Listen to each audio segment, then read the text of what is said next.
সুপ্রিয় দর্শক, আসসালামু আলাইকুম। নিউজ 24 এর দুপুরের সংবাদে আপনাদেরকে স্বাগতম।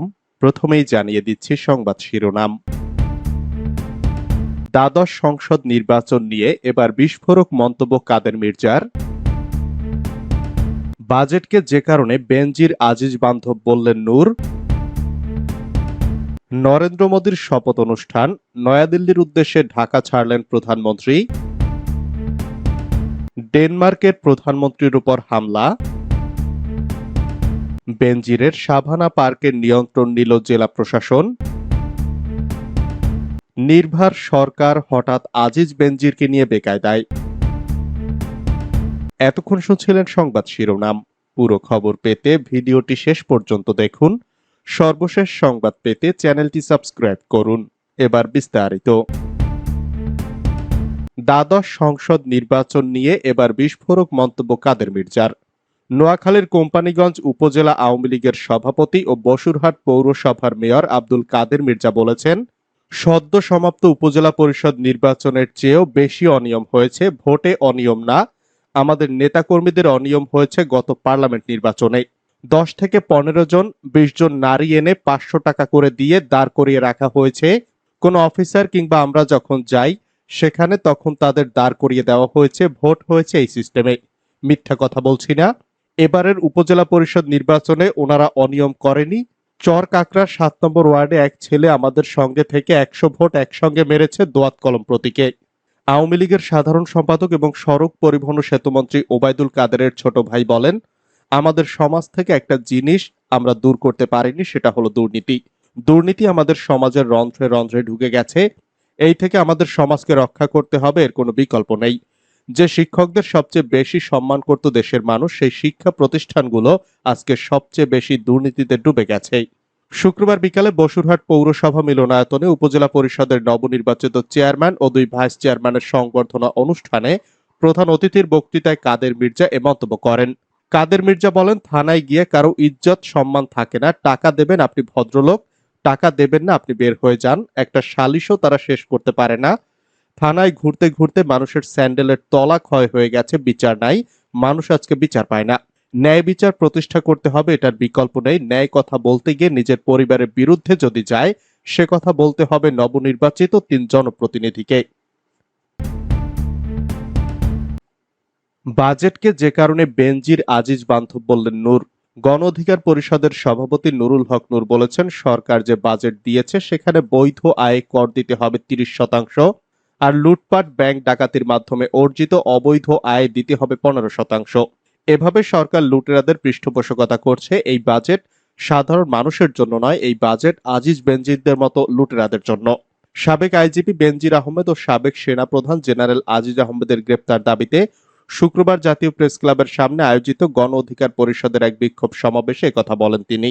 নুরুল হক নূর বলেন, সংবিধানের 20 নং অনুচ্ছেদে বলা আছে, অনুপার্জিত আয় কোনো ব্যক্তি ভোগ করতে পারবে না, কিন্তু সরকার বাজেটে কালো টাকা সাদা করার সুবিধা দিয়েছে। কাজেই এই বাজেট ঘুষ দুর্নীতিকে উৎসাহিত করার সংবিধান বিরোধী বাজেট। তিনি আরো বলেন, দুর্নীতি রাষ্ট্রের রন্ধ্রে রন্ধ্রে ছড়িয়ে পড়েছে।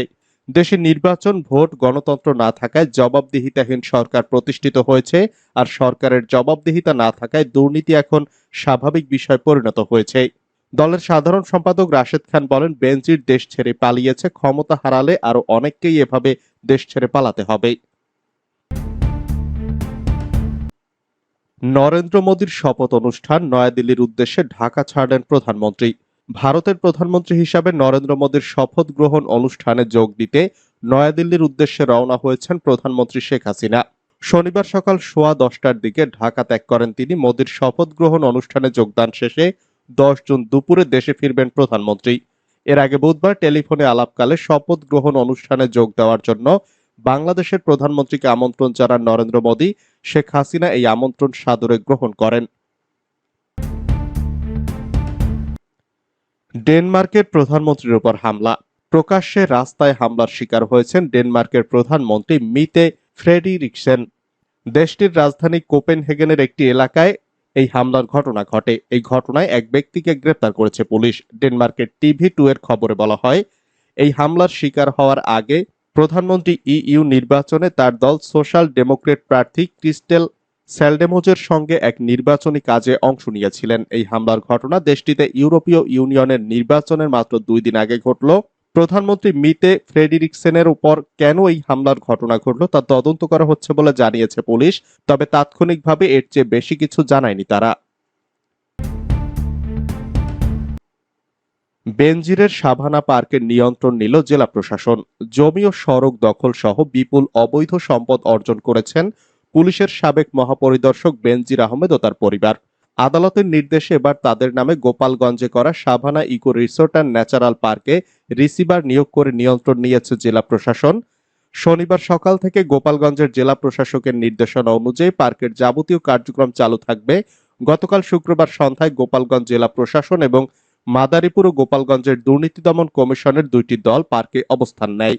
পরে পার্কের অভ্যন্তরে প্রবেশ করে বেনজির ও তার পরিবারের মালিকানাধীন Savannah eco resort and natural পার্কের নিয়ন্ত্রণ বুঝে নেয় তারা। নির্ভার সরকার হঠাৎ আজিজ বেনজিরকে নিয়ে বেকায়দায়। দ্বাদশ জাতীয় সংসদ নির্বাচন হওয়ার পর থেকে দেশের ভেতরে বিরোধী শিবির থেকে রাজনৈতিক কোনো চাপ দেখছে না আওয়ামী লীগ। দলটির টানা চতুর্থ দফার সরকার অনেকটা স্বস্তিতেই ছিল, কিন্তু হঠাৎ করেই রাজনীতির বাইরে আজিজ আহমেদ ও বেনজির আহমেদের বিরুদ্ধে দুর্নীতির অভিযোগ ক্ষমতাসীনদের সেই স্বস্তি কিছুটা উদ্বেগের রূপ নিয়েছে। কারণ তারা দুজনেই সরকারের বিশেষ ঘনিষ্ঠ হিসেবে পরিচিত ছিলেন। দুটি বাহিনীর শীর্ষ পদে থাকার সময় তাদের দুজনের বিরুদ্ধেই ক্ষমতা ব্যবহার করে দুর্নীতি করার অভিযোগ উঠেছিল। সাবেক সেনাপ্রধান আজিজ আহমেদের বিরুদ্ধে অভিযোগ হচ্ছে তিনি তার ভাইয়ের ভুয়া জাতীয় পরিচয়পত্র ও পাসপোর্ট তৈরিতে প্রভাব খাটিয়েছেন।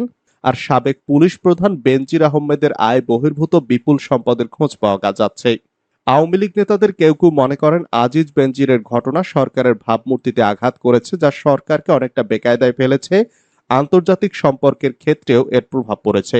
বিশেষ করে নির্বাচন হয়ে যাওয়ার 4.5 মাস পর সাবেক সেনাপ্রধান আজিজ আহমেদের উপর যুক্তরাষ্ট্র যে নিষেধাজ্ঞা দিয়েছে, এ ঘটনায় সরকারের প্রতি যুক্তরাষ্ট্রের মনোভাব নিয়ে ক্ষমতাসীনদের অনেকের মধ্যে নতুন করে সন্দেহ ও অস্বস্তি তৈরি হয়েছে। সাবেক এই সেনাপ্রধানের উপর হঠাৎ করে নিষেধাজ্ঞা আরোপ এবং পরপরই পুলিশের সাবেক প্রধানের উপর থেকে সরকারের সমর্থন তুলে নেওয়ার ঘটনা ঘটেছে।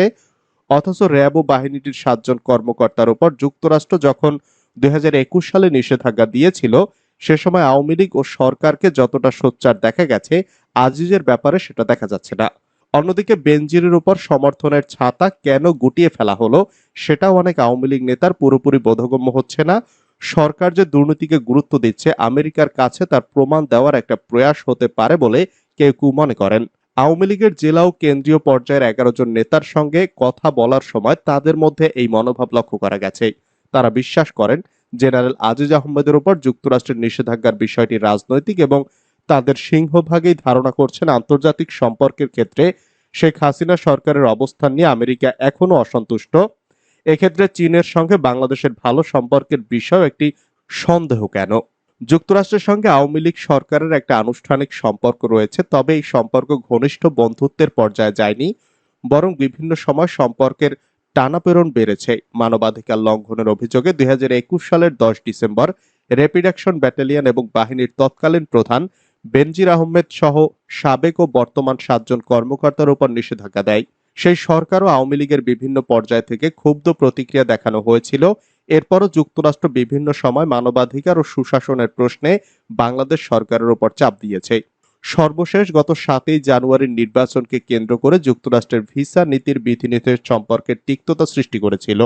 আওয়ামী লীগের নীতি নির্ধারণী পর্যায়ের একাধিক নেতা বলেছেন, বিএনপি সহ কিছু দল নির্বাচন বর্জন করে সরকারের বিরুদ্ধে আন্দোলনে নেমেছিল। যুক্তরাষ্ট্রের ভিসা নীতি সরকার বিরোধীদের সেই আন্দোলনের পক্ষে যায়, এমন মূল্যায়ন ছিল তাদের দল ও সরকারের ভেতরে।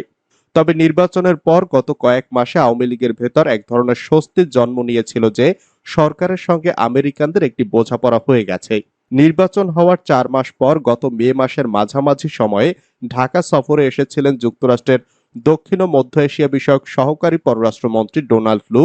তিনি সরকারের বিভিন্ন পর্যায়ে বৈঠকে এই বার্তা দেন যে বাংলাদেশের সঙ্গে সম্পর্ক এগিয়ে নিতে মনোযোগী যুক্তরাষ্ট্র অতীতের তিক্ততা সরিয়ে রেখে নতুন করে সম্পর্ক জোরদার করতে চায় দেশটি। কিন্তু ডোনাল্ড লু ফিরে যাওয়ার কয়েকদিন পরেই সাবেক সেনাপ্রধান আজিজ আহমেদের ওপর যুক্তরাষ্ট্রের নিষেধাজ্ঞা এসেছে। আওয়ামী লীগের নেতারা বলেছেন, যুক্তরাষ্ট্রের এমন ভূমিকায় তাঁরা অবাক হয়েছেন। তাদের দল ও সরকারের অনেকের মধ্যে যুক্তরাষ্ট্রের অবস্থান নিয়ে সন্দেহ তৈরি হয়েছে। সেজন্য এ বিষয়টিকে সরকার ও আওয়ামী লীগের পক্ষ থেকে রাজনৈতিক বলে একজন মন্ত্রী জানিয়েছেন। সরকারকে এক ধরনের চাপে রাখার অবস্থানের পরিবর্তন করেনি যুক্তরাষ্ট্র, এই আলোচনাও রয়েছে তাদের মধ্যে। সরকারের ইঙ্গিতেই বেনজির ইস্যু। দুর্নীতির অভিযোগে আজিজ আহমেদের নিষেধাজ্ঞা নিয়ে দেশজুড়ে আলোচনার মধ্যেই সাবেক পুলিশ প্রধান বেনজির আহমেদের বিষয় সামনে এসেছে। তবে তার বিরুদ্ধে সরকার আগে কোনো ব্যবস্থা নেয়নি, এখন সক্রিয়ভাবে ব্যবস্থা নেওয়া হচ্ছে। আওয়ামী লীগের নীতি নির্ধারণী পর্যায়ের একজন নেতা নাম প্রকাশ না করার শর্তে প্রথম আলোকে বলেন, আজিজ আহমেদের উপর নিষেধাজ্ঞার পর সরকার ঘনিষ্ঠ লোকদের আরো কারো বিরুদ্ধে যুক্তরাষ্ট্র এ ধরনের পদক্ষেপ নিতে পারে এমন একটা আশঙ্কাও তৈরি হয় ক্ষমতাসীনদের অনেকের মধ্যে। এছাড়া ডোনাল্ড লু ঢাকা সফরের সময় দুর্নীতি দমনের বিষয়কে অগ্রাধিকার দিয়ে বাংলাদেশ সরকারের সঙ্গে কাজ করার কথা বলেছেন। আওয়ামী লীগ নেতারা মনে করেন যুক্তরাষ্ট্র বাংলাদেশ সরকারের সঙ্গে কাজের সম্পর্ক আরো বাড়াতে চায়। এই প্রেক্ষাপটে বেনজির আহমেদের বিরুদ্ধে দুর্নীতির অভিযোগের ব্যাপারে ব্যবস্থা নেওয়ার বিষয়টি এসেছে। এছাড়া সামগ্রিকভাবে দুর্নীতির বিরুদ্ধে সরকারের দিক থেকে কঠোর কিছু পদক্ষেপ দেখানোর উদ্যোগ নেওয়া হবে। এর পিছনে যুক্তরাষ্ট্রকে সন্তুষ্ট করার বিষয় রয়েছে বলে আওয়ামী লীগের নীতি নির্ধারণী পর্যায়ের ওই নেতা জানান। তবে দলটির অন্য একাধিক সূত্র বলছে, সরকারের ঘনিষ্ঠ হিসেবে পরিচিত হলেও বেনজির আহমেদের বিরুদ্ধে দুর্নীতির অভিযোগ এতটাই ব্যাপক যে তা এড়িয়ে যাওয়া সম্ভব ছিল না। এছাড়া সমালোচনার মুখে সরকারের দিক থেকে একটা দেখানোর বিষয় রয়েছে বলে যে তারা ক্ষমতাধর বা প্রভাবশালীদেরও ছাড় দেয় না। এর মাধ্যমে সরকারের পক্ষ থেকে বিতর্কিতদের একটি বার্তা দেওয়া হচ্ছে বলেও প্রথম আলোর কাছে দাবি করেন একজন মন্ত্রী। কিন্তু বেনজির আহমেদের বিরুদ্ধে যখন ব্যবস্থা নেওয়া হচ্ছে তার আগেই তিনি দেশ ছেড়ে গেছেন বলে সংবাদ মাধ্যমে শিরোনাম হয়েছে। এ বিষয়ে স্পষ্ট কোনো জবাব পাওয়া যাচ্ছে না ক্ষমতাসীনদের কাছ থেকে। সরকার এখন ভাবমূর্তি নিয়ে যে নেতিবাচক পরিস্থিতিতে পড়েছে সেখান থেকে বেরিয়ে আসতে চাইছে তারা। একজন মন্ত্রী জানিয়েছেন, দেশের ভেতরেও আন্তর্জাতিক সম্পর্কের ক্ষেত্রেও সরকারের একটা ইতিবাচক ভাবমূর্তি তুলে ধরার বিষয়ে তারা অগ্রাধিকার দিচ্ছেন। তারা গুরুত্ব দিচ্ছেন যুক্তরাষ্ট্রের সঙ্গে সম্পর্কের উন্নতি করার পাশাপাশি ভারত ও চীনের সঙ্গে ভারসাম্য রক্ষার বিষয়। তবে দুর্নীতি দমন, মানবাধিকার ও সুশাসনের প্রশ্নে সরকারের পদক্ষেপ দেশের ভেতরে বাইরে কতটা আস্থা পাবে এ নিয়ে বিশ্লেষকদের অনেকের সন্দেহ রয়েছে।